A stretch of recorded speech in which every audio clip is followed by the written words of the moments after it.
그러니까 하나님은 누구신가? 그러니까 우리가 칭의, 하나님의 정의가 있고요, 율법의 정의가 있고, 그 다음에 복음, 복음의 사랑이 있어요. 그러니까는 하나님은 율법에서 말하는 정의의 하나님이시고, 복음에서 말하는 사랑도 정의를 바탕으로 하고 있다. 정의를 바탕. 그러니까 하나님은 나누어지지 않는다. 그러니까 구약이나 신약이나 다 정의와 사랑이 다 함께 있고, 율법 안에서도 하나님의 정의가 나타나고 사랑이 나타나고, 또 복음 안에서도 사랑과 정의가 함께 나타난다. 이게 이제 하나님은 누구신가로부터 접근해야, 그러니까 칭의를 주시는 분, 죄에 대해서 심판하신 분은 하나님이시고, 또 죄인을 이제 위해서 이렇게 구원의 길을 내주셔서 그 구원을로 인도하시는 것도 하나님이시고, 그러니까 하나님을 알아야 하나님은 두려우신 분이구나, 죄에 대해서 심판하시는 분이구나. 그래서 그 심판도 받아들이게 되고, 그러니까 사실은 우리가 칭의를 이해하려면 심판을 받아들여야 돼요. 죄에 대해서 내가 심판을 받는 게 없으면 내가 하나님이 나를 심판해서 건져주신다는 은혜를 깨닫지 못해.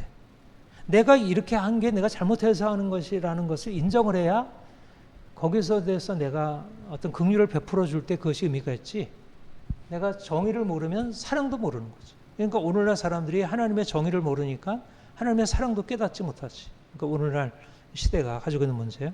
칭의를 위한 객관적인 토대. 근데 하나님이 우리를 죄에 대해서 심판하시고 정죄하셨잖아요. 그래서 사람들이 죄로 인해서 진노 아래 처해 있는 거예요. 진노 아래. 이게 이제 공경이잖아요. 그런데 이 진노를 벗어나기 위해서 하나님이 하신 게 뭐냐면, 이게 예수 그리스도의 십자가와 부활 사건이라는 거죠.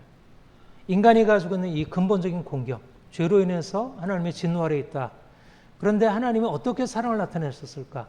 어떻게 죄와 진노 아래 있는 사람들이 여기서 벗어날 수 있는 구원의 길을 나타냈었을까? 이것이 바로 예수 그리스도의 십자가이고 예수 그리스도의 부활이라는 거예요.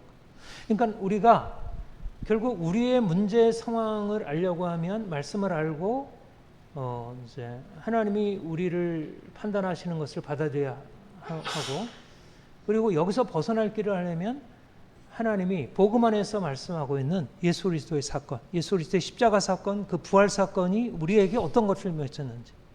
그러니까 핵심이 뭐냐면 예수 그리스도를 아는 게 중요하다. 예수 그리스도를 알아야 그분 안에서 내가 지금 어떤 형편에서 벗어나서 어떤 것을 얻고 있는지를 안다는 거예요. 예수 그리스도 십자가.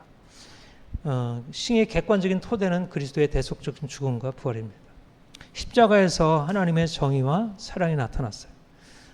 로마서 3장 23절 24절 이제 같이 읽어보시죠. 시작.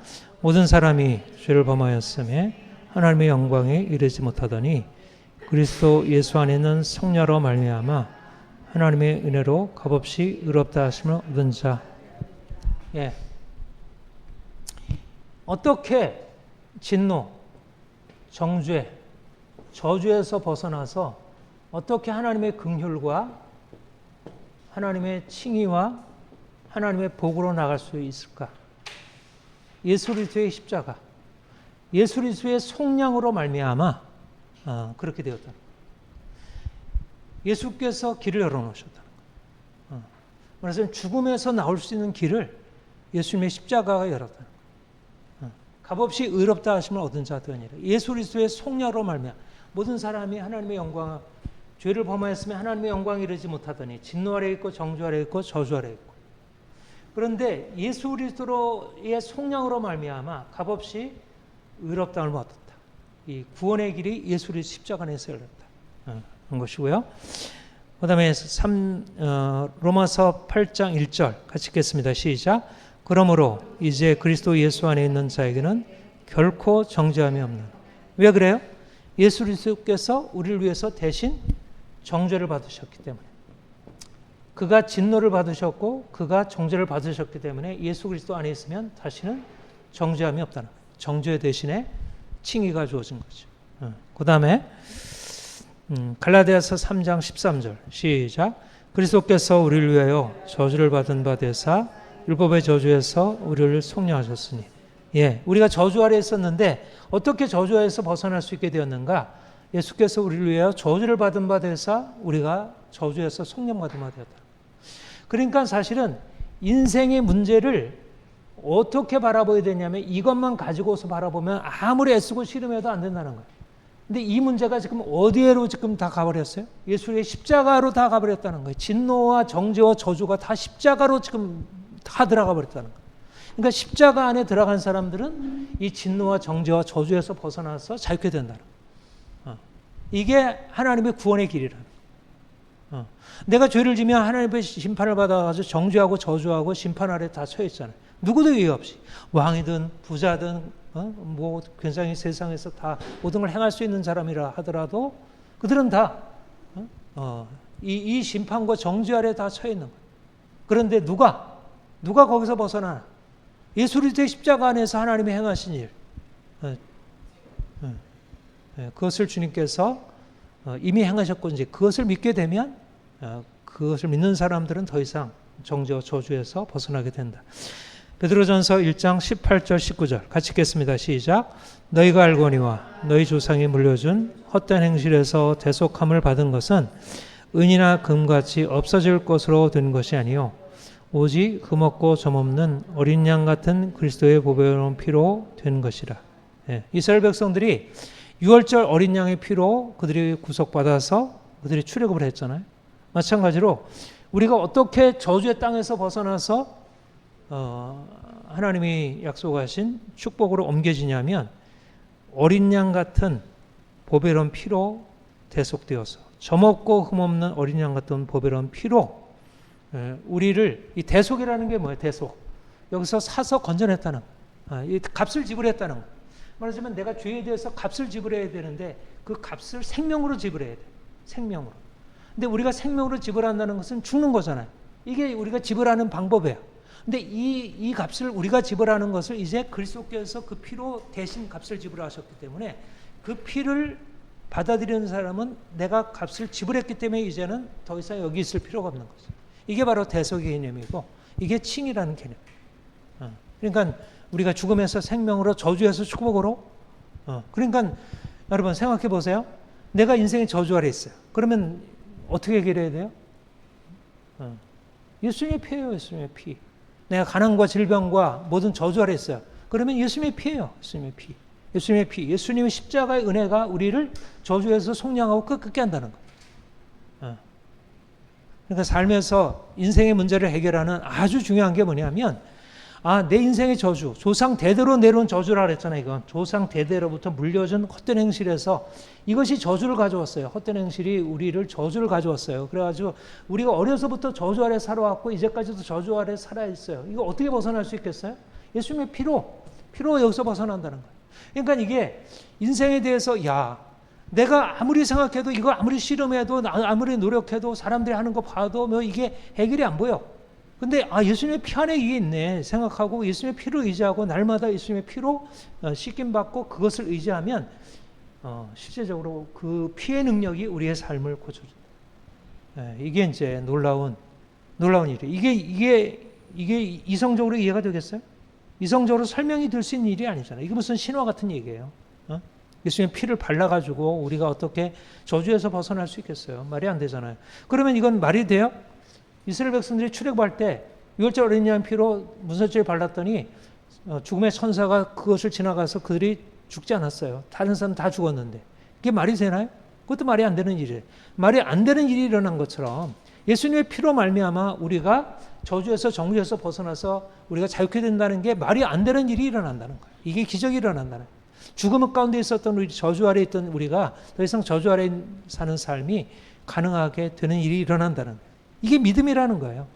우리가 가지고 있는 합리적인 상식으로 이해될 수 없는 일, 우리가 병원에 가서 고칠 일, 우리가 열심히 노력해 가서 고칠 일, 우리가 인간관계 해결해서 고칠 일을 예수님의 피가 우리를 그 영역에서 우리를 깨끗게 하고 우리를 변화시켜 준다는 거예요. 특별히 우리의 내면 안에 있는 죄의 세력을 주께서 자유케 하고. 자, 보다 로마서 4장 25절 같이 읽겠습니다. 시작. 예수는 우리의 범죄한 것 때문에 내줌이 되고 또한 우리를 의롭다 하시기 위하여 살아나시는 이유입니다. 왜 범죄한 것 때문에 내줌이 되었죠? 대신 지불하기 위해서, 값을 지불하기 위해서 내줌이 된 거고, 우리 의롭다 하심을 위하여 살아나셨느니라. 이게 무슨 말일까요? 예수님의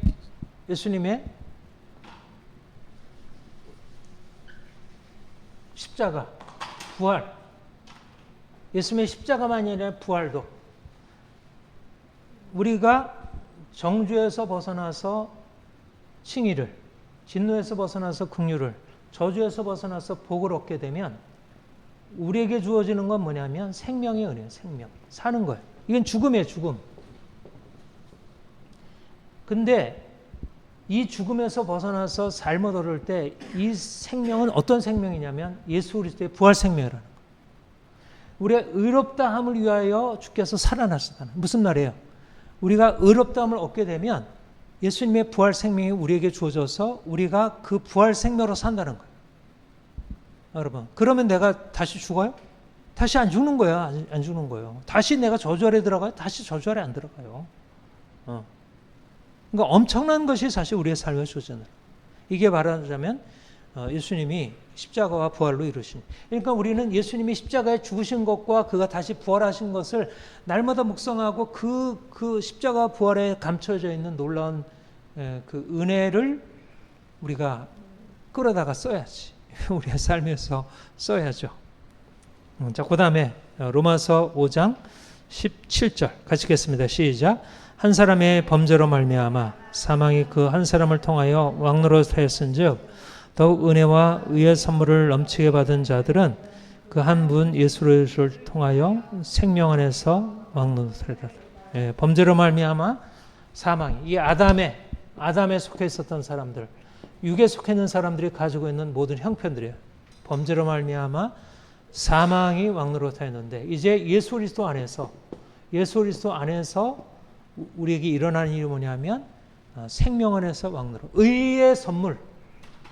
자 보세요.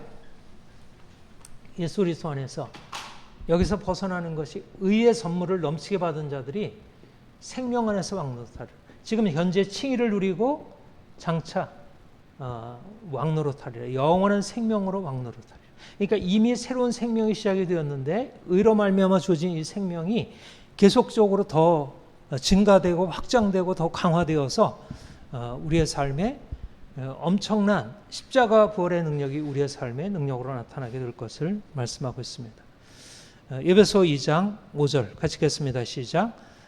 허물로 죽은 우리를 그리스도와 함께 살리셨고, 예수님이 죽은 자 가운데 살아나셨고 우리가 죽은 자 가운데 살아나서 이제 예수 그리스도와 함께 죽고 다시 산 자. 그러니까 여기에 가장 결정적인 게 뭐냐면 우리가 이 과거의 이 삶에서 진노에서 긍휼로, 정죄에서 칭의로, 저주에서 복으로. 근데 이 중심에 뭐가 있다고요? 이 중간에 뭐가 있어요? 이거를 갈라지는 이 핵심이 뭐야? 어둠에서 빛으로 하는 것이 예수 그리스도의 십자가와 그의 부활이 이 중간에 있다는 거예요. 그러니까 이거를 통과하면 이리로 들어간다. 이리로. 그러니까 우리가 진노에서 벗어나서 긍휼로 나아갈 수 있는 유일한 길, 예수님의 십자가 부활. 정죄에서 벗어나서 칭의로 나아갈 수 있는 유일한 길, 십자가 부활. 저주에서 벗어나서 복으로 나아갈 수 있는 예수님의 십자가 부활.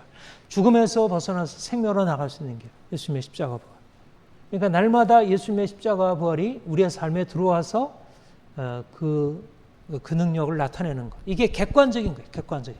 그러니까 내 안에 일어난 일이 아니라 내가 아니라 바깥에서 일어난 일이고, 바깥에서 일어난 일이 이제 성령으로 말미암아 우리 안에 들어오는 거예요. 그게 이제 믿음으로 말미암는 칭이에요. 예수님이 이미 우리를 위한 구원의 근거를 십자가 부활로 바깥에 마련해 놓으셨고, 그리고 이제 그 십자가 부활로 마련해 생명, 죽음에서 우리를 건져내는 그 생명의 능력을 이제 우리의 믿음으로 말미암아 우리 안에 부어주는 거예요. 이게 성령께서 우리에게 행하셔서 이게 우리의 주관적인 것이 돼요. 우리가 이제 그 다음 보게 하는 게 바로 이제 주관적인 이신칭입니다. 이 부분이 사실은 이렇게 객관적인 것, 하나님이 예수 그리스도 안에서 행하신 일이 있어요. 이게 객관적인 사역. 하나님이 하신 일, 예수 그리스도께서 하나님의 뜻을 따라서 이 땅에서 이루신 일, 이것이 객관적인 일이고 이것이 우리에게 주관적으로 주어질 때 우리가 이제까지 처해 있었던 데서 완전히 벗어나서 이 일을 하는 거예요. 자, 요것을 십자가 벌 예수님이 하신 거죠.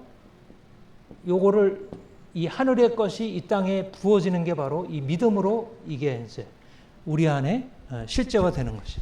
이 신칭의는 믿음에 의한 칭의이고, 로마서 4장 5절 같이 읽어보겠습니다. 시작. 이를 아니할지라도 경건하지 아니한 자를 의롭다 하신 이를 믿는 자에게는 그 믿음을 의로에 의시하니. 여러분, 경건치 않은 자가 어떻게 의롭다 여김을 받을 수가 있어요? 왜? 객관적인 예수 그리스도의 십자가 사건 때문에 그래요. 경건치 않은 자가 죽임당해야 되는데 그 죽임당하는 것을 예수님이 하신 거예요. 그리고 그 죽임당하는 것에 함께 참여했기 때문에 더 이상 나는 그 형벌 아래 있지 않아도 돼요. 그래서 우리를 경건치 않은 자가 진노 아래 있는데 긍휼을 받게 되고 이제 의롭다함을 얻게 되었다. 근데 그거를 어떻게? 믿음으로. 주께서 이미 객관적으로 하셨는데 내가 그것을 믿음으로 그 주께서 그 십자가에서 이루신 객관적인 사역이 그분이 이미 대신 지불한 게 내 것으로 주어져서 내가 진노에서 긍휼로 정죄에서 칭의로 옮겨지는, 내가 정죄 아래 있으니까 내 마음이 고통스럽고 답답하고 내 삶에 문제가 있고 내가 저주 아래 있으니까 인생에 저주 아래 있고 문제가 많았는데 그리스도께서 십자가에서 그의 부활을 통해서 이루신 일을 내가 바라보고 맞아 저 일이지 내가 저거를 받아들여야지 하고 그것을 받아들이니까 그 십자가에서 부활해서 이루신 객관적인 것이 내 안에 적용이 돼가지고 내 인생을 묶고 있는 저주, 내 인생을 묶고 있는 정죄, 내 인생을 묶고 있는 하나님의 진노가 깨뜨려지고 거기서부터 벗어나와서 자유케 되는 출애굽의 역사가 고통에서 벗어나고 감옥에서 벗어나는 일이 나타나게 된다는 거예요. 이렇게 믿음이 얼마나 놀라운 능력이에요. 그러니까 행위가 그 일을 할 수 있겠어요? 아무리 내가 진노를 가지고 벗어나고 내가 가난에서 벗어나려고 하고 내가 질병에서 벗어나려고 하고 관계에서 어떻게 해결을 받으려고 하고 인생의 문제를 해결하려고 아무리 씨름해도 행위로서 이것을 할 수 없었는데 예수님의 십자가 사건에서 그게 다 해결이 돼가지고 내가 다 지불했대. 그리고 너는 그냥 이제 그냥 오기만 하래. 그래가지고 그분에 가서 내가 왔어요. 그랬더니 너 왔어? 그래. 이거 가지고 나가. 그러니까 이제까지 내가 붙들려 있었던 모든 것을 벗어나서 자유케 되는 일이라는, 이게 믿음에 의한 칭의라는. 그러니까 칭의는 중요한 게 뭐냐면 그냥 선언이 아니고 실제적으로 그렇게 되는 거예요. 감옥에서 있던 사람이 재판장이 선언하면 어떻게 돼요? 선언으로 그냥 끝나버렸나요? 선언됐네. 근데 나는 뭐 아직 풀려나올 때는 아니지. 이런가요? 재판장이 선언하면 나와야 되잖아요. 이제 끝났네, 이제. 재판장의 사유는 끝난 거예요. 주님이 이제, 너는 이제는 자유자야. 그러면 나오면 되는 거예요. 근데 왜 거기에 머물러 있겠어요? 나오면 되는 거지. 그러니까, 칭의라고 하는 것은 하나의 법정적으로 선언에 끝나는 게 아니라 법정적 선언인데, 법정적 선언이 우리의 삶에 실질적인 영향을 미치는 거예요. 우리가 죄로 말미암아 진노 아래 있었는데, 진노에서 벗어날 수 있게 되었다. 자, 믿음은 그리스도의 십자가 나타난 은혜를 받아들이는 것입니다. 로마서 3장 24절 같이 읽겠습니다. 시작. 그리스도 예수 안에 있는 성령으로 말미암아 하나님의 은혜로 값없이 의롭다 하심을 얻은 자 되었느니라. 그리스도 안에 있는 성령으로 말미암아, 이게 이제 그리스도의 십자가 사건이잖아요. 은혜로 값없이 의롭다함 받았어요. 그리고 그것을 받아들이는 거예요. 그러니까 은혜가 있고, 이게 은혜이고요. 이게 은혜가 있고 이 객관적인 은혜를 주관적으로 받아들이는 거예요. 이게 객관적인 것이고 이게 주관적인 것이고. 그런데 내가 믿음으로 특별히 할 일은 없잖아요. 믿음으로 할 일은 그냥 받아들이는 거예요. 그러니까 믿음에 있어서 중요한 건 뭐냐면 내가 주께서 행하신 일을 받아들이고 내가 거기에 동의하는 것이죠. 그건 하나도 어렵지 않아요. 그런데 그 믿음이 그냥 믿음으로 끝나는 게 아니라 중요한 건 회개의 역사가 있다는 거예요. 회개의 역사. 여기가 굉장히 중요한, 제가 이제 6번, 이제 5번으로 되어 있는데 6번, 요 내용이 이신칭의와 회개와 죄 용서를 같이 연결했는데요. 우리가 믿음으로 그냥 예수님을 믿기만 하면 그냥 죄사함 내가 칭의를 받아가지고 나 의롭다함 받았어. 나는 이제 하나님의 백성 되었어요. 이 정도 하잖아요. 근데 실질적으로 내 안에 구체적인 변화가 일어나는 걸 몰라요. 근데 중요한 건 뭐냐면, 자 보세요. 내가 믿음으로 예수님의 십자가 부활을 믿음으로 고백한다는 게 뭐냐? 그것은 예수님이 나를 위하여 대신 죄를 짊어지시고 진노를 당하셨다는 걸 믿는 거예요. 그 말은 무슨 말이냐면 그 십자가의 복음을 들을 때 내가 이제까지 지은 죄, 그러니까 십자가의 복음은 우리에게 뭘 일깨워주냐면 내가 이제까지 지은 죄와 죄로 말미암는 형벌에 대해서 가르쳐줘요.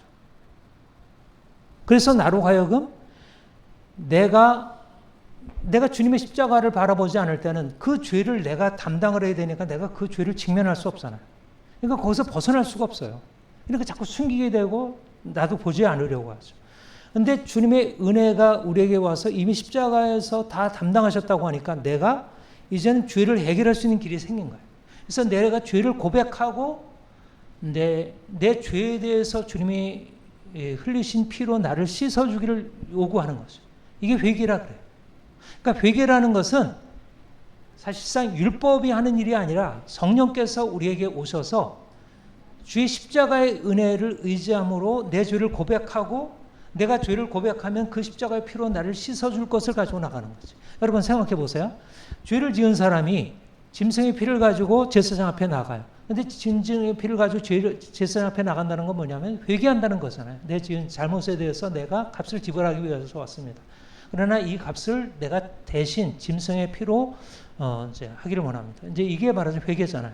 말하자면 의롭다움을 받는다는 것은 내 지은 죄를 대신해서 짐승이 대신 그 대속해 주는 것을 받아들여서 내가 자유케 되는 거지만 동시에 그 안에는 어떤 것이 함께 있느냐 하면 내 죄에 대한 고백과 죄 용서가 있다는 거예요. 무슨 말인지 이해가 되죠? 그러니까 사실 그 로마서 4장 보세요 한번. 여기 보면 로마서 4장 5절부터 8절까지 한번 같이 봅시다. 시작. 이를 아니할지라도 경건하지 아니한 자를 의롭다 하신 이를 믿는 자에게는 그의 믿음을 의로 여기시나니 이러한 것이 없이 하나님께 의로 여기심을 받을 사람의 복에 대하여 다윗이 말한 바 불법의 사함을 받고 죄가 가려짐을 받은 사람은 복이 있도다. 주께서 그 주를 인정하지 아니할 사람은 복이 있도다 한 것 같으니라. 여기서 다윗이 시편 32편에 얘기하는 게 허물의 용서함을 받는 자가 복이 있다 얘기를 하는 거예요. 그러니까 32편은 죄에 대한 회개를 한 설교거든요. 그러니까 거기 그 밑에 한번 시편 32편 5절 한번 봐요. 시작.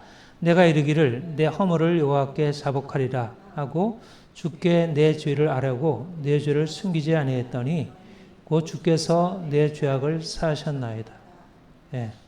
죄를 회개하고 용서를 구했더니 하나님께서 죄를 용서하셨다는 거잖아요. 근데 이것을 인용하면서 사도 바울이 어디에다 인용하고 있어요?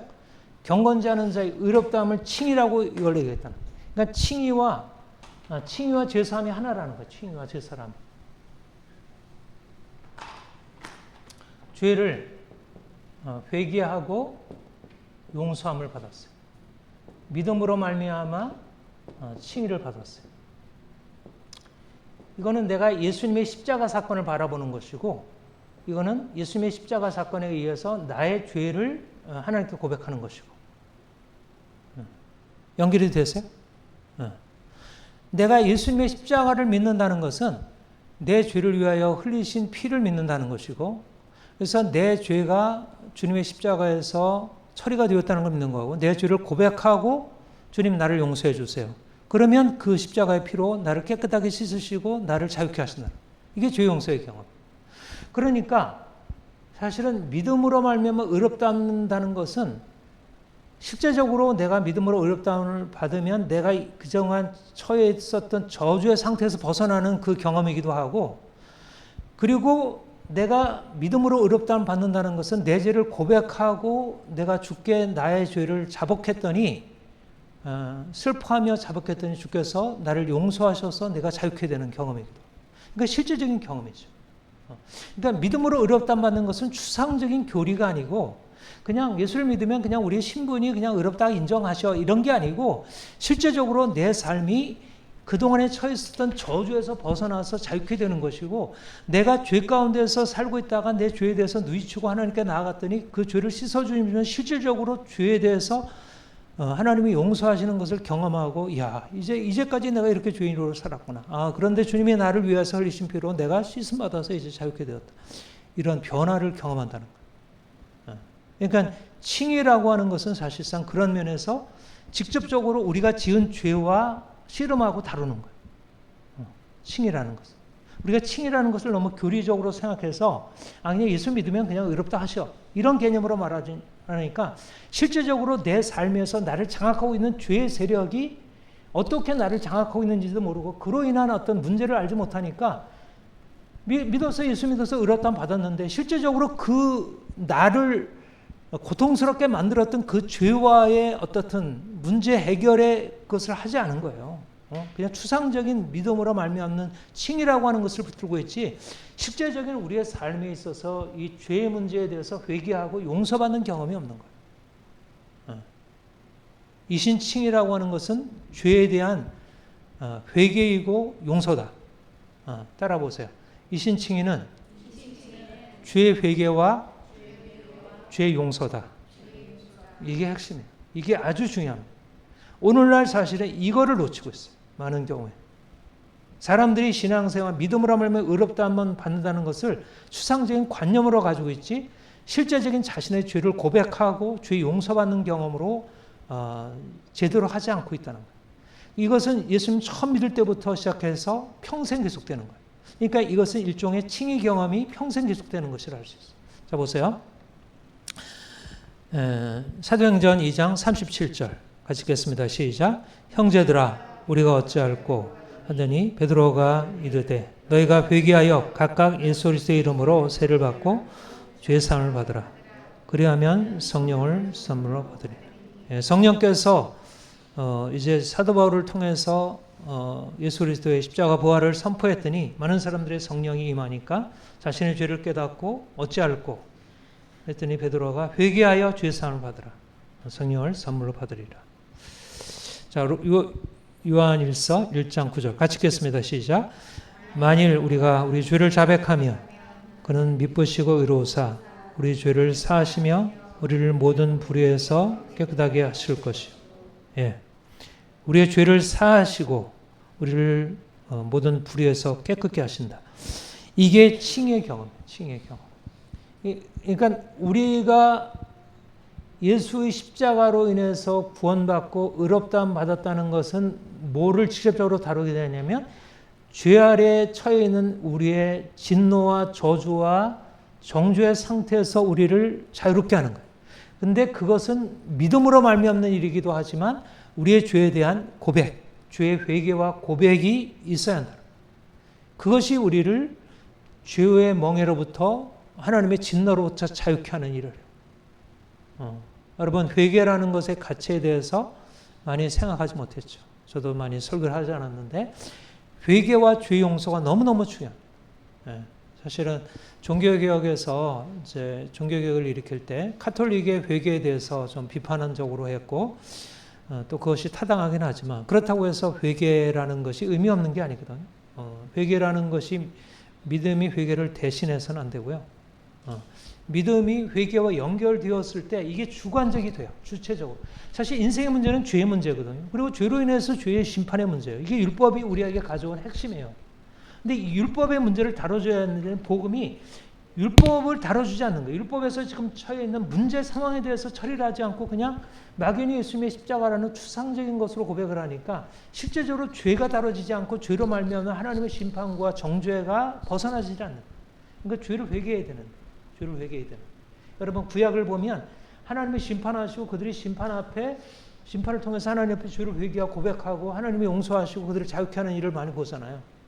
이거는 신약도 마찬가지인 거예요. 예수님의 십자가의 은혜를 받는 사람들이 이제 회개나 뭐 이런 죄상 같은 게 필요 없고 그냥 믿으면 그냥 죄가 다 사라지고 우리와 상관없이 되는 이게 아니고요. 실질적으로 우리의 삶에 변화가 일어나려면 죄가 우리에게 깨달아지고 그것에 대해서 하나님 앞에 죄를 고백하고 은혜를 구하는 게 너무너무 중요하다는 거죠. 예. 그리고 그리고 중요한 게 뭐냐면요. 용서. 회개해서 용서를 받았어요. 그러면 용서가 그냥 끝나나요, 여기서? 용서가 어떻게 해요? 죄 사함. 이걸 죄 용서를 죄 사함이라고 돼요. 죄 사함, 죄 용서 같은 말이에요. 이 죄 용서라는 게 어때요? 용서가 여기서 끝나나요? 이게 엄청난 능력을 가지고 있는 용서. 죄를 회개할 때 우리 자신 안에 일어나는 것도 성령 역사이고, 그 다음에 용서의 능력이 우리 안에 임하게 되면 그동안의 모든 묶임을 풀어주는 거예요. 모든 묶임. 그러니까 우리가 처해 있었던 모든 저주와 정죄, 두려움, 이 모든 것이 죄의 용서로부터 자유케 되는 거예요. 여러분, 아이들 막 버려가지고 아이들이 꼼짝 못하고 막 두려워할 때 용서가 선포되면 아이들이 엄청난 자유를 경험하죠. 이게 하나님의 용서예요. 용서는 그냥 용서가 아니에요. 그러니까 의롭다면 그냥 의롭다함이 아니에요. 의롭다함, 용서라는 것은 이제까지 우리에게 묶였던 죄와 정죄의 권세를 깨뜨리고 우리로 하여금 이제 새로운 단계로 들어가도록, 이제는 우리가 이제 그동안 상실했던 모든 축복을 다시 되찾을 수 있는 그 놀라운 변화가 거기서 시작이 된다는 거예요. 그러니까 죄를 회개하고 용서를 경험하면 이제까지 내 삶을 묶고 있었던 모든 정죄, 저주, 고통, 질병, 가난, 인생의 모든 묶임으로부터 자유케 되어서 우리가 해방을 경험합니다. 여러분, 죄 회개와 용서라는 것 다른 종교에 있나요? 다른 종교에는 없는 거예요. 다른 종교는 없어요. 이거는 오직 유대교 전통, 가톨릭, 기독교 안에 있는 것이지. 왜냐하면 대속적인 죽음이라는 게 있어서 그래요. 대속적인 죽음. 물론 이전에 종교들 안에 이런 게 있었죠. 짐승의 피로 제사를 드리는 것 안에 이런 요소가 있었지만, 진정한 의미에서 회개와 용서의 경험은 예수 그리스도의 십자가 사건을 통해서 사실은 제대로 들어갈 수 있는. 그리고 바로 이제 이 7번, 이게 이제 굉장히 중요한 오늘의 아주 핵심 강의가 되겠습니다. 회개와 새 삶의 시작. 여러분, 이 신칭이라고 하는 것은 그냥 의롭다를 받은 법적 신분의 변화다, 이렇게 생각을 하는데 그렇지 않다는 거예요. 회개와 죄 용서를 받은 사람들은 새 삶을 시작할 수 있는 능력이 주어지게 돼요. 그야말로 이제는 그동안에 살았던 삶에서 전혀 새로운 삶으로, 완전한 변화된 삶으로, 그야말로 어둠에서 빛으로 변화된다. 회개는 죄의 고백이면서 새로운 삶의 시작입니다. 전에는 죄와 심판을 몰랐는데 이제 빛이 왔고 어둠을 알게 되었습니다. 에베소서 5장 8절 같이 읽어볼까요? 시작. 너희가 전에는 어둠이더니 이제는 주 안에서 빛이라. 그러니까 우리가 이전에 어둠에 있을 때는 내가 몰랐잖아요. 죄를 죄로 알지 못했죠. 그런데 이제 죄 용서받고 나서 죄 십자가 앞에 나아가 은혜 앞에 나아가니까 우리에게 죄가 드러나고 죄를 우리가 고백하고 그러면서 이제 내가 고백하는 것은 어때요? 그냥 내가 고백해서 잘못했습니다 하고 다시 죄 가운데 빠지겠어요? 죄 가운데 빠지는 게 아니라 그 죄를 고백하게 되고 그러면서 내가 이것을 더 이상 할 게 아니구나. 그야말로 내가 죄를 고백하고 용서를 받는다는 것은 죄에 대해서 확실하게 내가 이제 끊고 거기서부터 나오는 새로운 출발이 된다는 거예요. 그렇잖아요. 내가 죄를 고백을 했어. 근데 다시 그리로 물론 잘못해서 또 넘어질 수는 있죠. 그러나 적어도 이게 죄라는 사실을 알고 있고 내가 여기서부터 나와야 한다는 사실을 알잖아요. 그러면 이제 그 죄와의 씨름이 시작이 되고 실질적으로 회개라고 하는 것은 실질적으로 우리를 묶고 있었던 죄의 권세를 벗어나서 자유케 되는 첫 출발이 된다는 거예요. 이미 그리스도의 피로 말미암아 죄의 세력이 깨어졌고 그리고 우리가 의식적으로도 실질적으로 거기서 벗어나는 일이 가능하게 된다. 그리고 이제 우리가 이제 몇 구절을 보면 실질적으로 어떻게 회개가 삶을 근본적으로 바꿔주는 것인지, 믿음은 회개. 앞에서 얘기했던 것은 고백이고 이제 어떻든 우리의 슬픔이고 이제 애통함이지만 실질적으로 의지적인 돌이킴이 회개라고 하는 것을 이제 여러 구절들에서 말씀하고 있어요. 데살로니가전서 1장 9절 10절 같이 읽겠습니다. 시작. 그들이 우리에게 대하여 스스로 말하기를 우리가 어떻게 너희 가운데 들어갔는지와 너희가 어떻게 우상을 버리고 하나님께로 돌아와서 살아계시고 참되신 하나님을 섬기는지와 또 죽은 자들 가운데서 다시 살리신 그의 아들이 하늘로부터 하심한 것을 너희가 어떻게 기다리는지를 말하니. 이게 회개예요. 말하자면 이게 회개하고 죄 사함 받고 살아가는 삶이라는 거예요. 그러니까 칭이라고 하는 것은 뭐냐면 내가 이전에 하나님을 알지 못하여 죄 가운데 살다가 어둠 가운데 살다가 주께서 오셔서 내 죄를 드러내시고 내가 죄를 회개하고 그래서 용서받고 나서 이제는 더 이상 이 삶이 아니구나. 그래서 용서받은 자로서 이제는 더 이상 과거의 삶에서 돌이켜서 우상 숭배하는 삶에서 돌이켜서 이제는 하나님을 살아계신 하나님을 섬기는 삶으로 바뀌어진다는 거. 그러니까 내가 의롭다함을 받은 자로서 회개할 삶, 실제적인 새로운 삶으로 나아가지 않는 게 가능할까요? 불가능한 거예요. 불가능한 거예요. 용서함 받고 나서 그 다음에 실질적인 삶의 변화가 따라온다는 거죠. 이걸 이제 중생이라고 해요. 중생. 디도서 2장 11절 12절 같이 읽겠습니다. 시작. 모든 사람에게 구원을 주시는 하나님의 은혜가 나타나 우리를 양육하시되 경건하지 않은 것과 이 세상 정욕을 다 버리고 신중함과 의로움과 경건함으로 이 세상에 살고. 보세요. 세상 정욕을 다 버리고 경건하지 않은 것과 이 세상 정욕을 다 버리고 이게 바로 우리에게 진노를 가져왔던 거잖아요. 하나님의 진노를 불러왔던 경건치 않음과 불의에 대해 하나님의 진노가 나타난 거잖아요. 그런데 이제 죄를 회개하고 나서 그 다음에 삶이 어떻게 돼요? 더 이상 이 삶을 계속하지 않는 거죠. 신중함과 의로움과 경건함으로 살아가는 거예요. 그러니까 말하자면 내가 죄 사함 받은 사람으로서 그 다음에 더 이상 죄를 짓지 않고 살아가는 거죠. 이게 말하자면 칭이라는 거예요. 칭이라는 것은 단지 우리의 신분을 바꿔주고 이제는 하나님의 자녀로 네가 죄를 졌으니까 그래도 괜찮아. 내가 너를 괜찮게 해줄게. 이렇게 해서 그냥 용납해 주는 것이 아니라 실질적으로 우리를 돌이키는 삶으로 살게 한다. 회개의 삶을 살게 한다. 디도서 2장 14절 같이 읽겠습니다. 시작. 그가 우리를 대신하여 자신을 주심은 모든 불법에서 우리를 속량하시고 우리를 깨끗하게 하사 선한 일을 열심히 하는 것입니다. 아까 베드로 전서에서 말씀한 것과 비슷하죠. 예수님이 우리를 대신해서 자신을 주셨어요. 십자가 사건이죠. 근데 그것의 목적은 뭐냐면 우리를 불법에서 속량하시고 어린 양의 피로 우리를 끌어내신 것은 단지 정죄에서 벗어나는 게 아니라 실제적으로 불법에서 속량하시는 불법. 헛된 행실에서 나오게 하는 거예요. 그래서 깨끗하게 하시고 선한 일을 하게 하고 하는 열심히 하는 친백성이 되게 하신다. 실질적인 죄에서 벗어나서 자유케 되는 죄로부터의 자유라는 거예요. 죄로부터 자유. 회개하고 이제 돌이키는 삶, 중생의 삶, 성화의 삶으로 들어가는 거예요. 그 다음에 로마서 13장 12절 같이 읽겠습니다. 시작. 밤이 깊고 낮이 가까웠으니 그러므로 우리가 어둠의 일을 벗고 빛의 갑옷을 입자. 예. 이게 말하자면 어둠에 있던 자들이 이제 빛의 갑옷으로 바뀌어지는 것입니다. 우리 아까 골로새서 1장 말씀도 그렇고 흑암의 권세에서 사랑의 아들로 옮겨진 결과이고 칭의 결과는 저주에서 해방이고 치유와 회복이 주어지고 병고침 재정의 복이 주어지고 실질적으로 그러니까는 이게 말하자면 칭이라고 하는 것이 실질적으로 저주에서 벗어나서 하나님의 복으로 들어가고 죄에서 벗어나서 의로움으로 경건함으로 나가게. 이게 칭의에서 함께 다 주어진다.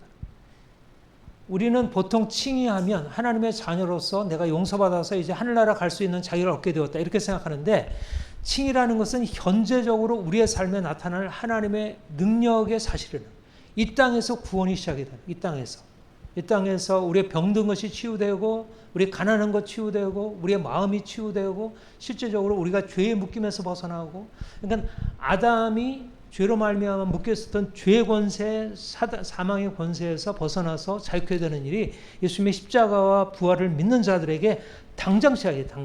당장 시작이 되는 거예요. 근데 그 당장 시작이 회개로부터 시작해요. 회개. 그러니까 나의 죄를 주님께 고백하고 회개할 때 그의 피로 씻어주시고 나를 정죄로부터 벗어나게도 하시고 죄로부터 벗어나게. 두 가지 다. 우리가 보통 칭의와 성화라고 얘기를 하는데 의롭다 한 우리를 정죄에서부터 벗어나게 하는 은혜와 우리를 새로운 삶,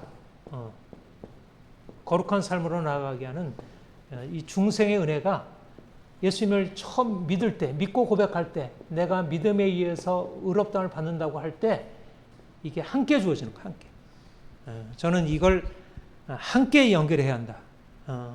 사실 이제 칼빈의 양자를 좀 굉장히 강하게 구별해 가지고 믿는 사람들에게 얻는 칭의와 실질적으로 삶의 변화가 일어나는 것을 이거를 나눠가지고 마치 칭의는 괜찮은데 성화는 중생은 좀 불완전하기 때문에 이거 어쩔 수 없다는 방식으로 양자를 구분하다 보니까 믿는 사람들이 나타나는 이 회개와 실제적인 삶의 변화에 대해서 사람들로 믿고 따르게 하지 못했다는 거예요.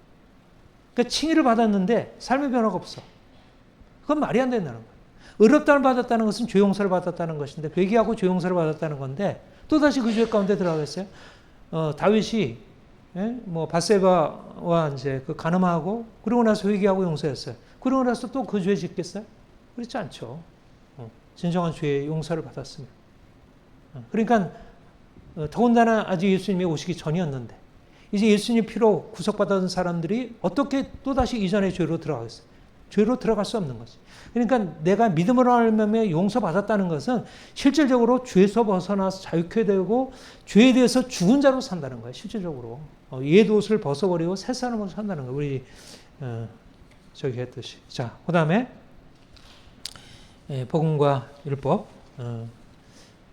복음과 율법.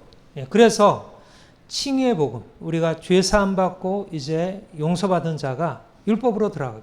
왜냐하면 우리는 깨끗한 삶으로 이제 경건한 백성이 되었으니까. 더러운 자가 이제 하나님 백성으로 하나님 통치 아래 살아가는 경건한 사람이 되었으니까 이제 율법을 따라 순종하는 삶으로 살아가게 되죠. 이제 구약에 사실은 이스라엘 백성들이 출애굽한 이후에 주어진 게 율법이잖아요. 말하자면 이스라엘 백성들이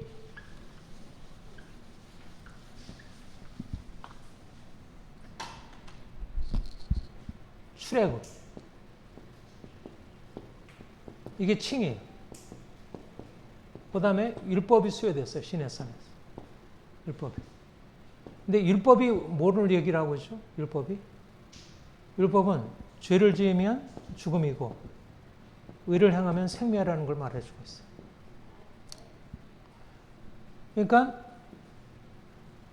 죄로 인해서 죽었던 사람들이 예수로 인해서 이제 생명을 얻게 되었어요. 이제 구약 율법은 사실 실질적으로 사람들을 자유케 하는 능력이 없었기 때문에 율법이 출애굽한 사람들을 영원한 생명으로 이끌지 못했어요. 근데 예수 그리스도께서 오셔서 죄와 죽음 아래 있던 자들을 이제 건져내셔서 의로운 삶을 살아갈 수 있게 하시고 그들로 하여금 생명의 삶을 살아가도록 이끌어 가신다는 거예요. 자, 그 다음에 출애굽기 19장 5절 6절 같이 읽겠습니다. 너희가 내 말을 잘 듣고 내 언약을 지키면 너희는 모든 민족 중에서 내 소유가 되겠고 너희가 내게 대하여 제사장 나라가 되며 거룩한 백성이 되리라. 그러면서 이제 언약을 주시고 그러니까 말하자면 이제 하나님이 구속한 사람들에게 하나님이 주시는 것이 말하자면 그 구속이 없으면 이런 축복의 언약으로서 율법이 주어지지 않아요. 그러니까 율법이라는 것은 우리를 구원 이전에는 우리를 정죄하는 율법이었지만 예수 그리스도로 말미암아 의롭다함을 받은 자들에게는 그 율법은 우리를 생명으로 인도하는 율법이었어요. 내가 순종하면 생명으로 들어가잖아요. 근데 내가 이전에 주님 알기 이전에 율법 아래 있을 때, 주 아래 있을 때는 율법은 나를 정죄하고 죽이는 율법이었어요. 근데 이제 예수 그리스도 안에서 새로운 생명을 얻었어요. 그리고 이 생명은 죄에 대해서 죽은 자요, 의에 대해서 산 자, 의의 종으로 살아갈 수 있는 생명의 능력이 그 안에 담겨 있는 거예요. 그러니까 율법이 우리에게 주어지면 그 율법은 우리에게 어떤 의미로 다가오냐면 우리를 죽이는 율법이 아니라 우리를 생명으로 인도하는 율법, 우리를 영광으로 인도하는 율법, 그것으로 다가오는 것이죠. 그러니까 칭의를 얻은 사람들이 죄에서 벗어나고 정죄에서 벗어난 이후에 율법이 새로운 의미로 다가온다. 율법은 무거운 것이 아니고 멍해가 아니고 우리를 보다 높은 축복으로 하나님께서 이미 축복을 주셨지만 그 축복이 온전해지도록 우리를 정죄에서 벗어나서 의롭게 하셨지만 이제 더욱더 온전하게 생명으로 나아가도록 이끌어 가시는 거예요. 율법은 행한 대로 보응하는 하나님의 정의를 내포요. 신명기 30장 19절 같이 읽겠습니다. 시작. 내가 생명과 사망과 복과 저주를 내 앞에 두었은즉 너와 내 자손은 살게 하여 생명을. 그런데 이제 그들이 생명과 사망, 복과 저주 중에서 사망과 저주를 택하게 되었죠. 이스라엘 백성들이. 근데 예수 그리스도께서 오셔서 생명과 사망에 살던 사람들을 생명과 이제 저주와 사망 가운데 살던 사람들을 생명과 복으로 바꿔놓으셨어요. 그래서 이 이방인들은 복음 안에서 율법을 새롭게 받습니다. 그러니까 복음 안에 율법이 있어요. 로마서 6장 17절 같이 읽겠습니다. 시작. 감사리로다. 너희가 본래 죄의 종이더니 너희에게 전해준 바 교훈의 본을 마음으로 순종하여 죄로부터 해방되어 의에게 종이 되었니라. 예. 이제 율법이 우리에게 들어와서 우리가 율법에 따라 삶으로 하나님의 축복을 받아 누릴 수 있게 되죠. 그러니까 이제 아까 얘기한 대로 회개하여 죄 회개하여 용서받은 사람들이 그 뒤로 율법을 따라서 살고 이제는 이 빛 가운데서 순종하는 삶으로 이게 이제 순종하는 새로운 삶이 열리기 시작한 거죠. 얼마나 이게 귀한 일이에요. 말하자면 이 출발이 없이는 여러분 이렇게 이쪽에서 어둠에서 빛으로 변화되는 것이 없으면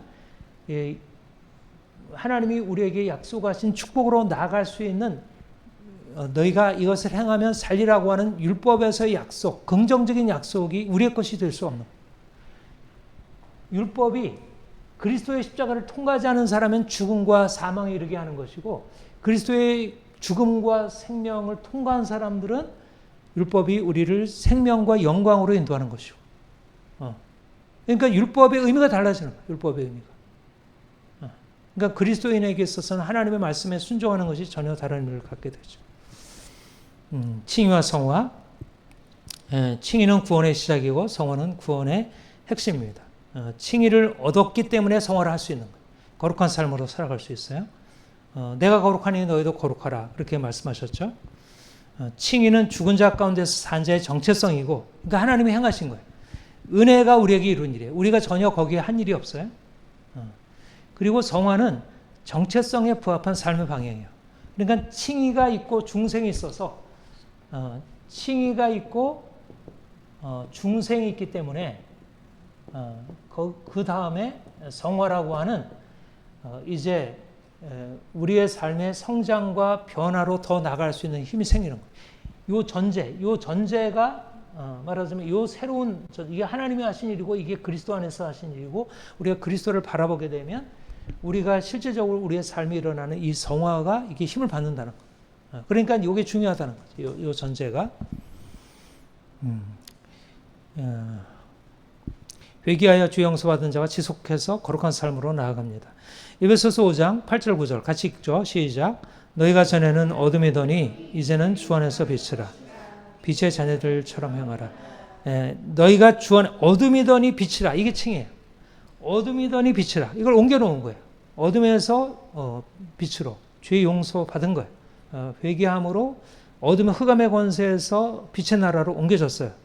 그리고는 이제는 빛의 자녀처럼 행하는 것이 실제적으로 삶으로 나타내는 거예요. 그러니까 실질적으로 정체성이 바뀌었기 때문에 실제적으로 그렇게 살아갈 수 있다. 네, 골로새서 3장 12절 시작. 그러므로 너희는 하나님이 택하사 거룩하고 사랑받는 자처럼 긍휼과 자비와 겸손과 온유와 오래 참음을 믿고 이게 주님이 우리 안에 십자가의 연합함으로 부활의 연합함으로 하나님이 택하사 거룩하고 사랑받는 자로 삼으셨어요. 그리고 나서 우리의 삶에 요구되는 것은 긍휼과 자비와 겸손과 온유와 오래 참음에 옷 입는 성화의 삶이에요. 그런데 바로 하나님이 우리에게 행하신 이 칭의의 복, 내가 죄 용서받아서 죽음에서 생명으로 옮겨진 이 복이 있기 때문에 그 다음으로 복된 삶으로 나가는 것입니다. 그런데 우리가 나가다 보면 계속 성화의 문제가 생기잖아요. 자꾸 넘어지게 되고 그러면 다시 칭의로 다시 돌아가는 거예요. 성화의 문제가 생기면 칭의의 복음을 다시 확인하고 성화에서 칭의로 순서가 역전돼요. 무슨 말이에요? 내가 중생에서 성화의 길을 달아가는데 다시 넘어져요. 다시 넘어지고 범죄하게 돼요. 그러게 되면 다시 필요한 게 뭐죠? 죄를 회개하고 용서받는 거. 다시 돌아가는 거. 이 과정을 다시 하는 거. 죽음에서 생명으로 옮겨지는, 죄에서 의로 옮겨지는 이 전환을 다시 하는 거예요. 다시. 그러니까 성화의 과정이라는 사실은 칭의를 계속 반복하는 거예요. 칭의를. 그러니까 성화라고 하는 것은 그보다 더 나아가는 과정이 있지만 그러나 기본적으로 이 회개와 죄 용서의 경험이 이제 계속 필요하다는 거죠. 고린도전서 5장 7절 같이 읽겠습니다. 시작. 너희는 누룩 없는 자인데 새 덩어리가 되기 위하여 묻은 누를 내버리라. 우리의 유월절 양 곧 그리스도께서 희생이 되셨느니라. 고린도 교회는 이미 구속받은 자들이잖아요. 이미 그리스도의 피로 구속받은 자들인데 그들이 다시 누룩 없는 자인데 누룩 없는 떡이 누룩이 들어갔어요. 묵은 누룩이 들어와 있어요. 그러면 다시 어디로 가야 돼요? 다시 유월절 어린 양의 피로 다시 돌아가서 죄를 회개하고 용서받고 깨끗게 되어서 이제 새로운 삶으로 나가는 거죠. 그러니까 말하자면 칭의라고 하는 것이 성화의 과정에서 계속 반복되는 거예요. 칭의는 단회적인 것이지만 그러나 단회적인 그 일이 우리의 삶에서 계속 옛사람은 죽음으로 넘겨지고 새사람으로 나아가는 것이 계속 임의와 아지간이가 있기 때문에 임의를 가지고 아지간이를 계속 임의의 차원으로 계속 끌고 가는 거죠. 이게 말하자면 칭의가 계속 필요하다. 칭의라고 하는 것이 있어야 계속 성화가 힘을 받는다. 근데 칭의라는 것의 전제를 갖지 않고 성화를 이뤄가려고 하면 다시 율법으로 돌아가고 다시 죄로 들어가게 돼요. 그러니까 계속해서 요 그리스도의 십자가 부활의 은총 안에 머물러야 하고 거기에서부터 다시 시작해야 한다는 것이에요. 계시록 3장 16절 같이 읽겠습니다. 시작. 내가 말하기를 나는 부자라 부요하여 부족한 것이 없다 하나 내 공고한 것과 가련한 것과 가난한 것과 눈먼 것과 벌거벗은 것을 알지 못하는도다. 내가 너를 권하노니 내게서 불로 연단하여 그 사서 부요하게 하고 흰옷을 사서 벌거벗은 수치를 보지 않게 하고 안약을 사서 눈에 발라 보게 하라. 물은 내 사랑하는 자를 책망하여 징계하노니 내가 열심을 내라. 회개하라. 회개하라. 네가 이미 라우디게 교회 안에 주의 은혜가 있고 생명이 있지만 다시 옛날로 돌아간 거예요. 그래서 주님이 말씀하는 것은 너의 가난한 것과 눈먼 것, 벌거벗은 것을 이제 바꾸어서 다시 하나님이 주신 이 어둠에서 이전의 것, 애굽에 살던 것을 버리고 나와서 이제 세계로 나가라. 사실 이스라엘 백성의 광야 과정이 그랬잖아요. 광야 과정이 계속해서 하나님이 그 과정을 인도하시는 것이었습니다. 우리가 시간이 많이 갔는데 마지막 우리 결론적으로 정리하고 마치겠습니다.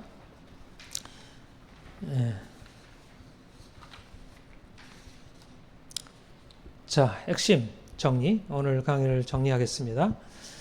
복음을 이해하려면 율법을 이해해야 합니다. 율법의 정죄가 이해가 안 되면 복음의 칭의가 이해될 수 없어요. 사람들이 복음을 이해하지 못하는 것은 율법의 정죄를 알지 못해서 그래요. 하나님의 두려우신 심판, 하나님의 진노를 몰라서 그래요. 이게 이제 오늘날에 아주 특별히 심해졌죠. 율법은 행한 대로 심판하시는 하나님을 계시합니다. 이거는 모든 사람들의 양심 안에 이미 새겨져 있어요. 그러나 성경의 계시를 갖지 않으면 하나님의 심판을 잘 알지 못하죠. 그냥 인간적인 양심 정도지. 하나님은 정의로운 재판장이시고 또 모든 인간은 죄로 인한 진노로 아래 있어요. 이게 이제 성경이 말하는 인간의 형편이에요. 그런데 여기서 벗어날 길이 없었어요. 그래서 하나님이 사랑이시기 때문에 죄인을 위한 구원의 길을 열어주셨죠. 이게 말하자면 핵심적인 하나님이 죄인된 인간을 위해서 사랑을 나타내셨다. 그러니까 정의가 있고 사랑이 있는 거죠. 정의 심판이 있고 그 심판 아래에서 고통스러워하는 인간들을 위한 하나님의 사랑이 계시되어서 사람들을 이제 거기서 건져내시려고 해요. 죄인이 하나님의 긍휼을 믿고 나아가 죄를 회개할 때 죄를 용서하셔요. 구약 이스라엘 백성들의 역사가 그렇고 우리의 경험이 그렇고요. 칭의는 죄 용서입니다. 칭의는 우리의 죄로 인해서 우리가 당하고 있는 고통에서 벗어나기 위해서 하나님께 회개할 때 하나님께서 그것을 용서해 주시고 받아주시는 것. 그래서 죄인임에도 불구하고 그분의 사랑 안에 다시 거하게 하는 게 칭의예요. 그러니까 정의가 있고 하나님의 사랑이 있고 두 가지가 함께 나타나서 이제 칭의가 이제 우리에게 경험이 되는 거예요.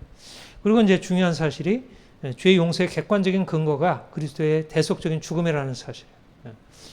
이게 아주 중요해요. 이게 아주 중요해요. 근데 이거를 그냥 하나의 뭐 개념으로만 갖고 자유주의 신학자들이 이거를 그냥 하나의 관념으로만 갖고 있기 때문에 실제적으로 삶에서 그리스도의 영적인 은혜, 성령의 능력이 실제적으로 나타나는 걸 경험하지 못해요.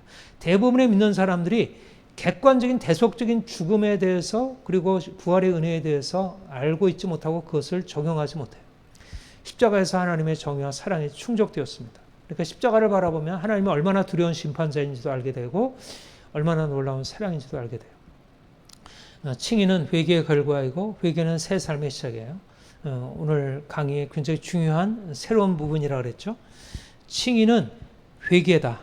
회개다. 그리고 회개는 새 삶의 시작이다. 단지 내가 옛날 죄를 고백하고 그냥 다시 돌아가는 게 아니라 실제적으로 옛날 삶을 끊고 버리고 이제 새로운 삶으로 들어가는 것. 이런 의미에서 칭의와 성화는 하나로 연결되어 있습니다. 영적인 출애굽은 단지 신분 변화만이 아니라 실질적인 삶의 변화입니다.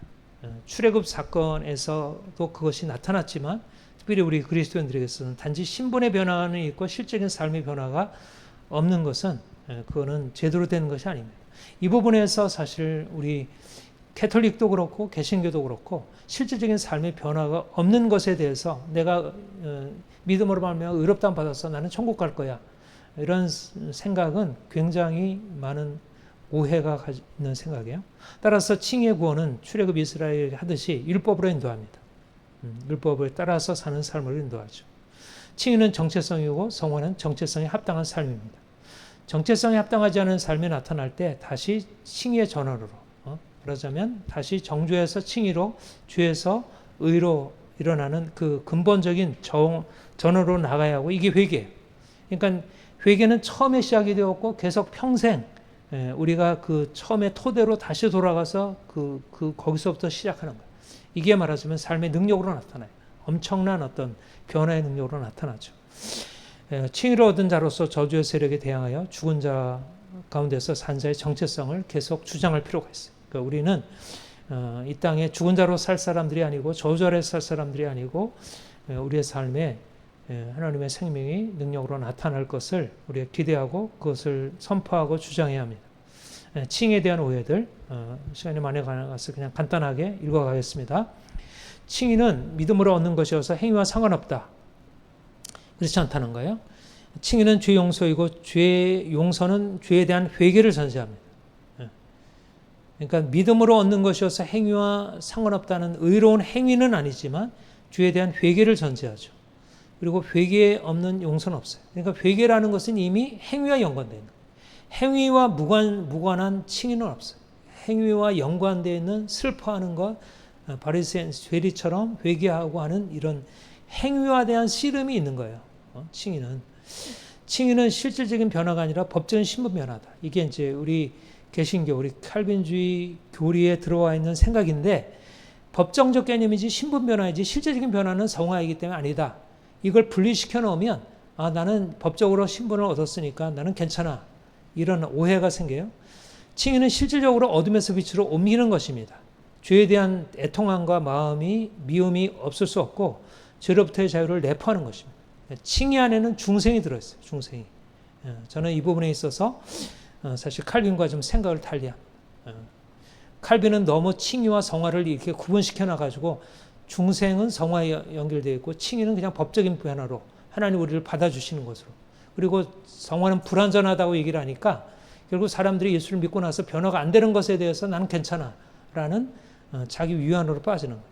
칭의는 반드시 변화가 나타나야 하고 변화가 나타날 수 있고 그것이 하나님이 하신 일이에요. 믿음으로 의롭다함 받은 사람들이 어떻게 변화가 나타나느냐. 칭의는 예수 믿을 때 단번에 주어지는 것입니다. 맞는 말이지만 어둠에서 빛으로의 전환, 회개는 평생 계속되고 이런 의미에서 칭의와 성화는 나눠지지 않습니다. 처음에도 우리가 칭의를 받을 때 이미 성화가 함께 있고 그 다음에 성화에 실패하면 다시 죄를 회개하고 또 칭의를 새롭게 경험하고 하면서 칭의와 성화는 계속 이렇게 교환이 되고 상호작용을 하는 거예요. 칭의 얻은 자가 성화가 없다는 것은 모순입니다. 성화 없는 칭의는 병든 출발이에요. 물론 그렇게 보이는 사람들이 있죠. 많은 사람들이 그래요. 칭의를 얻었는데 믿음으로 의롭다함 받았는데 성화는 나타나지 않아요. 근데 이건 병든 출발이에요. 인간으로 나타났는데 너무나 병이 많고 장애, 제대로 인간 구실을 못하는 것과 비슷해요. 칭의는 어둠에서 빛으로 전환인데 성화가 없는 칭의는 없습니다. 그런 칭의는 그런 거는 뭔가 제대로 된 게 아니에요.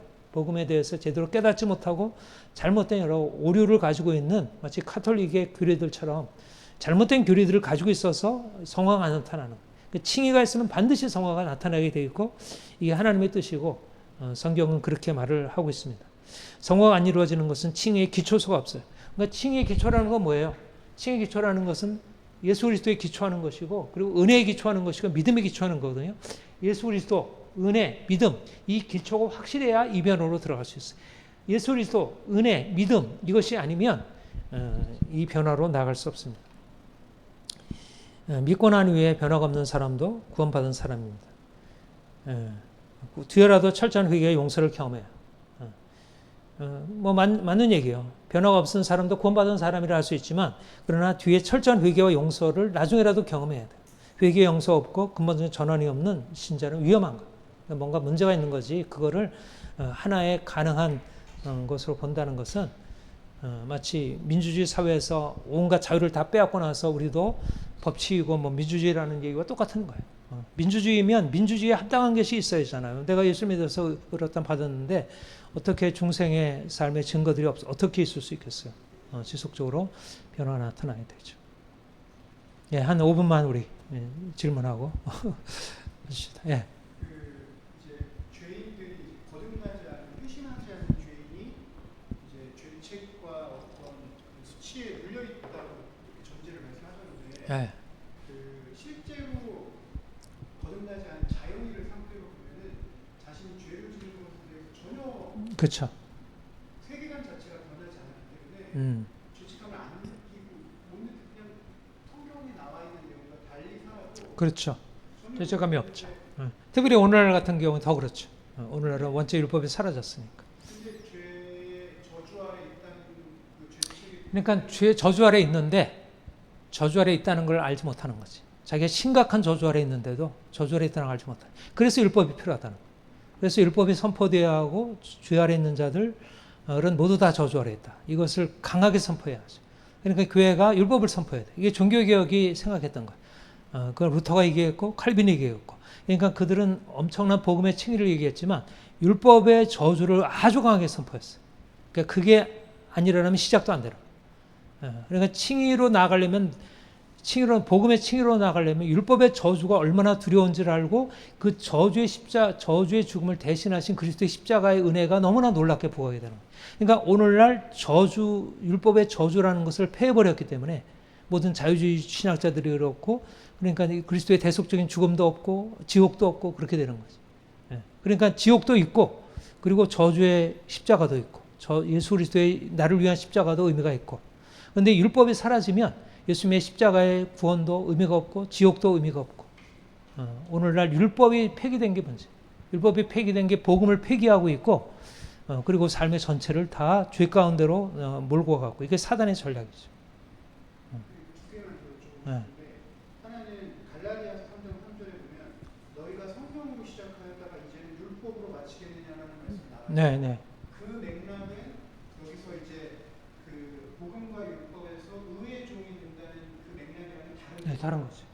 그러니까 여기 아담, 죄 아래 있는 아담에 속한 자가 육체에 속한 자가 자신의 죄를 벗어나려고 저주를 벗어나려고 온갖 씨름을 하고 있는 것을 율법의 행위라고 하는 거죠. 그래서 이 행위로서는 율법의 행위로서는 의롭다함을 얻을 육체가 없나니 하나님의 의가 율법 없이 하나님의 의가 나타나서 우리를 저주에서 속량했다.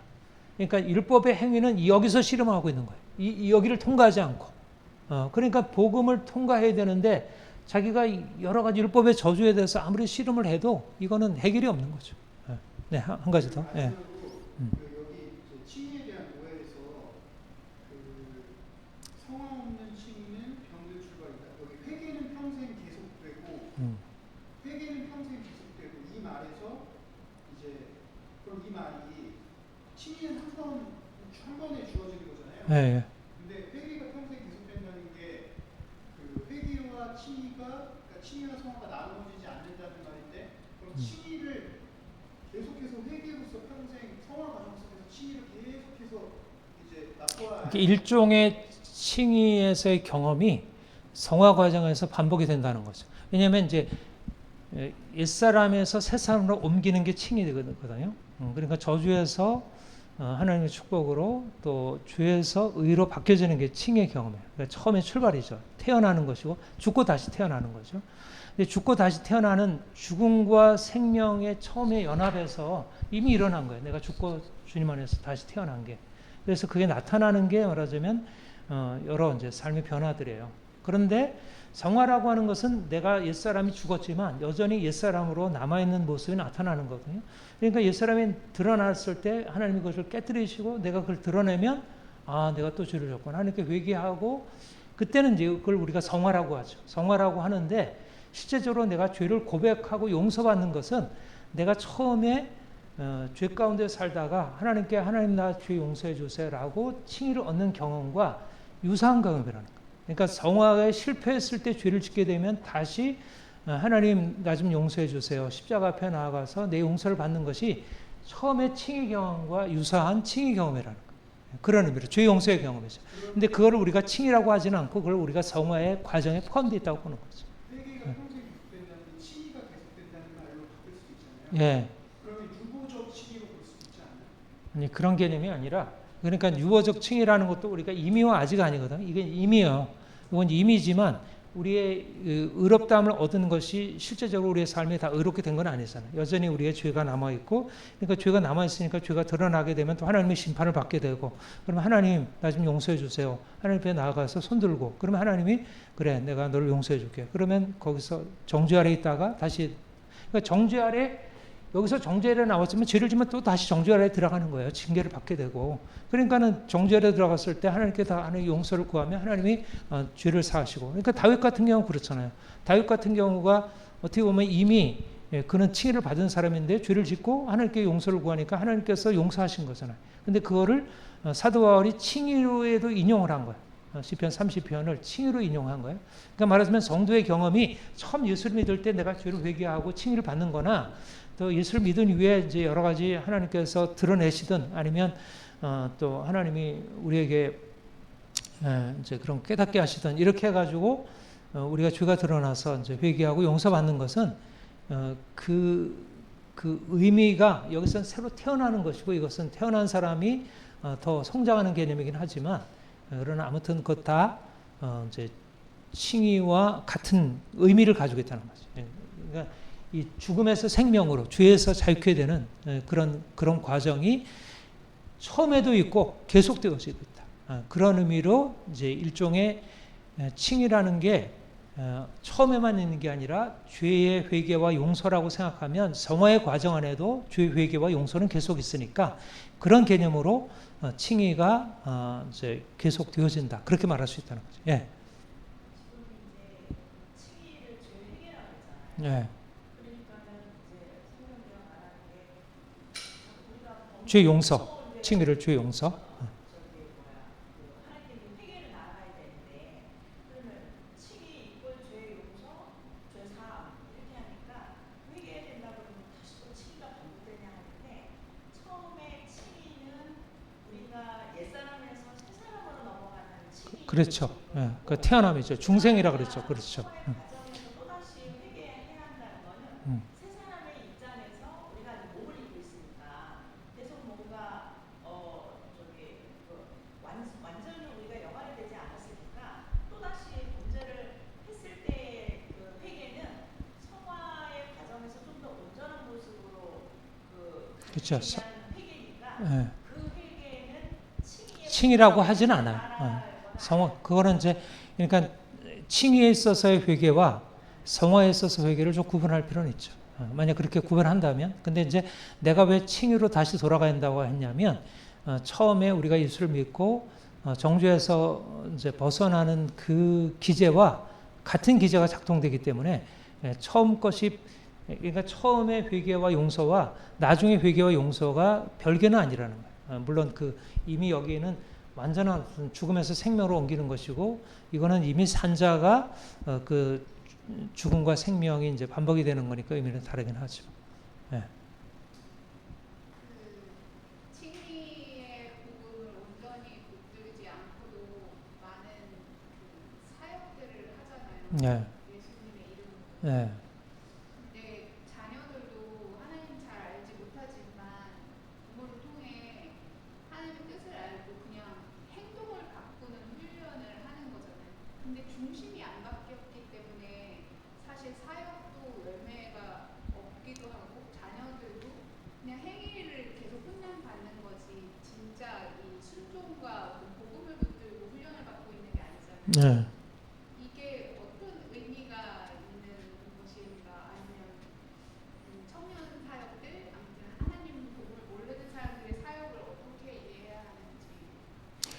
그러니까는 사실 이제 그 두 가지 측면들이 있거든요. 그러니까 객관적인 측면이 있고 주관적인 측면들이 있어요. 근데 객관적인 측면도 강조해야 되고 주관적인 측면도 강조해야 돼요.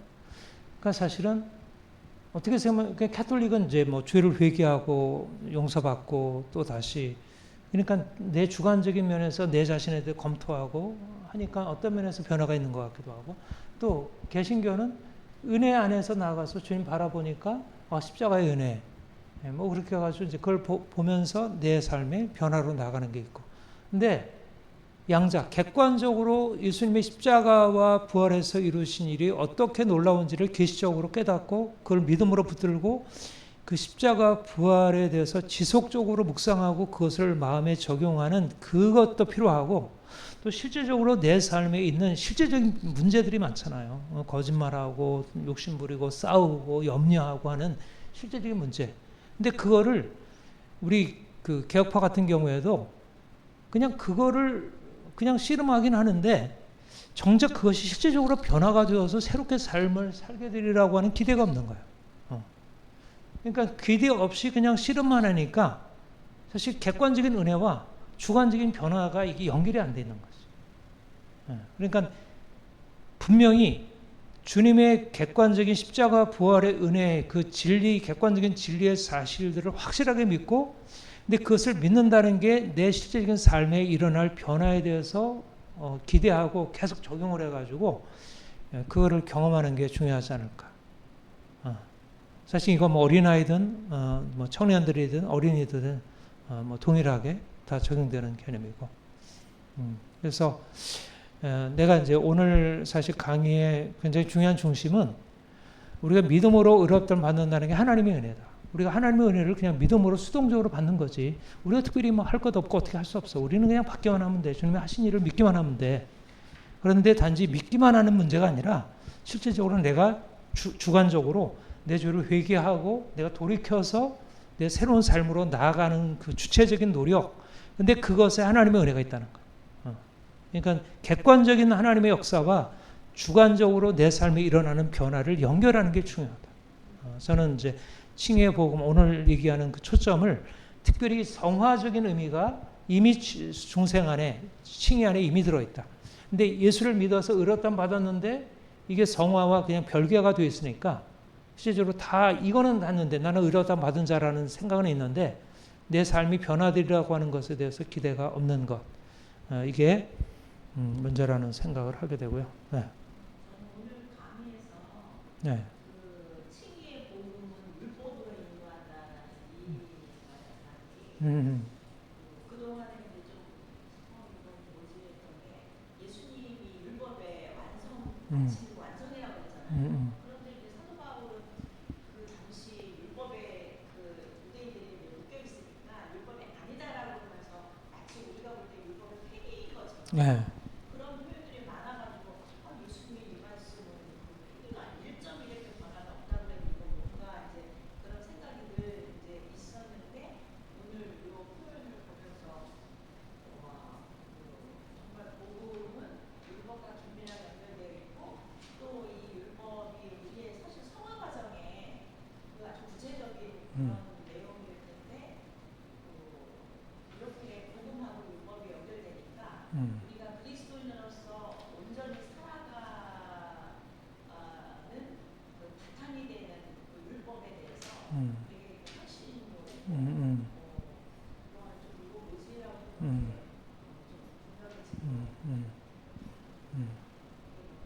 그래. 그러니까 아까도 얘기했지만 출애굽한 이후에 율법을 주셨거든요. 출애굽한 이후에 율법을 주셨어요. 새롭게 된 이후에. 그리고 율법을 받고 나서 그걸 가지고 하나님께서 계속 연단하셨고. 그러니까 성화가 이루어져요. 율법이 사실 성화의 핵심 기둥인데 근데 그들이 출애굽이라는 구원을 경험하고 이미 거기에 하나님의 사랑과 정의가 나타났잖아요. 하나님의 사랑과 정의가 나타났고 하나님을 계시적으로 만난 거죠. 하나님의 계시적으로 만난 사람들이 실제적으로 이제 삶의 변화로 나아가는 게 이제 율법이고 성화의 과정이죠. 그러니까 칭의 없이 율법 성화로 나갈 수 없고 성화와 율법이 없으면 칭의가 가지고 있는 하나님의 행하신 일이 사실은 열매를 맺지 못하죠.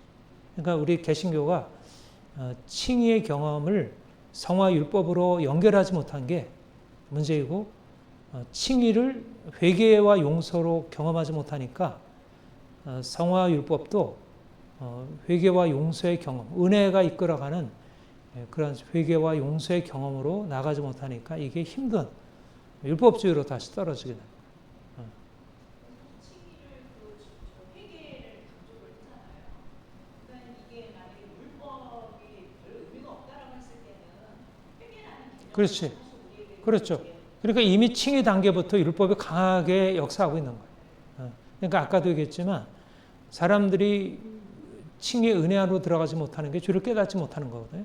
근데 죄를 깨닫게 하는 게 율법인데, 율법 자체가 죄를 깨닫게 하는 것은 좀 눌리게 하는 게 있죠. 근데 이제 성령께서 오셔서 죄를 깨닫게 해서 죄를 회개하고 용서받게 하는 것은 이미 율법과 함께 하나님의 사랑이 그 안에 함께 나타나니까 이제 아주 좋은 기초가 놓이는 거죠. 아주 좋은 기초가 놓이는 거예요. 그러니까 성화를 위한 아주 좋은 기초가 놓이는 거예요. 죄의 용서의 경험은 그러니까 어려서 아이가 잘못했어. 근데 부모에게 나아가서 용서를 경험했어. 그러면 아이는 계속 잘 나가지만 또 넘어졌을 때 회복하게 되고 계속 좋은 방향으로 나가서. 근데 그게 단절되면 이게 이제 제대로 된 성장이 안 이루어지죠. 그러니까 회개와 죄 용서의 경험, 이 칭의의 경험이 회개와 죄 용서의 경험으로 이해가 되면 굉장히 그 성화의 힘을 받을 수 있다 생각을 해요. 근데 이제 죄와 회개 용서를 은혜라고 하는 차원보다도 내가 그냥 죄를 깨닫고 회개하고 돌이키고 뭐 이렇게 나의 주관적인 쪽으로 생각하니까 회개와 용서가 이게 은혜가 나타나서 우리에게 되어지는 것을 잘 몰라서 그래요. 마치 캐톨릭적인 회개처럼 하니까 마치 그거는 은혜가 아닌 것처럼. 아까 지 선생님이 아이들은 아직 부분이라든가 이런 걸 잘 모르는데 율법으로 아이들을 다스리고 또 행하도록 한다는 것이 어떤 그렇게 얘기했던가? 어떻게 해야 되나 뭐 이렇게 얘기했던 것 같은데, 그러니까는 지금 얘기했던 율법에는 이 정죄가 있고 그 정죄를 우리 부모가 얘가 회개했을 때 용서하고, 그렇죠. 정죄, 용서 이게 되면서 거기에서 하나님의 어떤 그 성품을 아이들한테 가르쳐 주면 얘네들이 비록 그 깊은 그런 깨달음이 없을지라도 하나님이 이런 분이시구나, 하나님은 사랑과 정의가 있는 분이시구나 알 수 있죠. 그러니까 율법 안에도 하나님의 사랑과 정의도 나타나고, 율법 안에 이스라엘 백성들의 그 삶 안에서 사랑과 정의를 가지고 행하라고 하거든요. 백성들에게. 그래서 이게 이제 하나님의 사랑과 정의를 깨닫게 하는 어떤 예비적인 것이 되고, 이 경험이 마치 지금도 금방 얘기한 대로 가정 안에서 사랑과 정의로 아이들을 세워가면 하나님이 우리에게 오셔서 사랑과 정의로 이렇게 이끌어 가시고 우리 죄에 대해서 책망하시고 우리 죄를 위하여 십자가 은혜로 우리에게 찾아오셔서 우리를 회복하게 하시고 하는 것이 그게 연결이 있어요. 유비적으로 이해가 되죠. 그러니까 그런 의미에서 이제 오늘날 율법이 사라지고 사랑이 폐기되는 것이 사실 하나님의 이 복음을 받아들이는 데서 큰 장애가 되고 있죠. 그러니까 무엇보다 율법을 회복하는 게, 율법 안에는 사실 이 두 가지가 다 있으니까. 그러니까 복음 안에 이 두 가지가 다 있듯이 율법 안에도 이미 다 있는 거예요. 예, 거기까지 하죠. 우리 한번 기도하고 마치겠습니다. 하나님 아버지, 주께서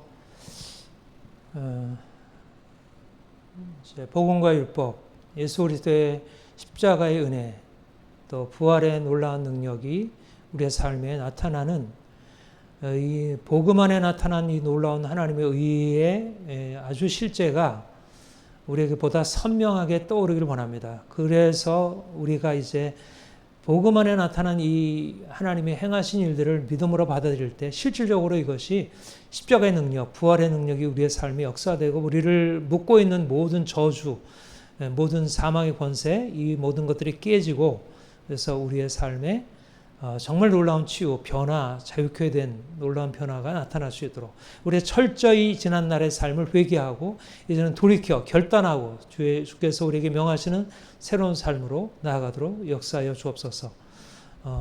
오늘 우리 샬롬누리 신학강좌 2회 신학강좌 첫 번째 시간 하나님 인도하신 감사합니다.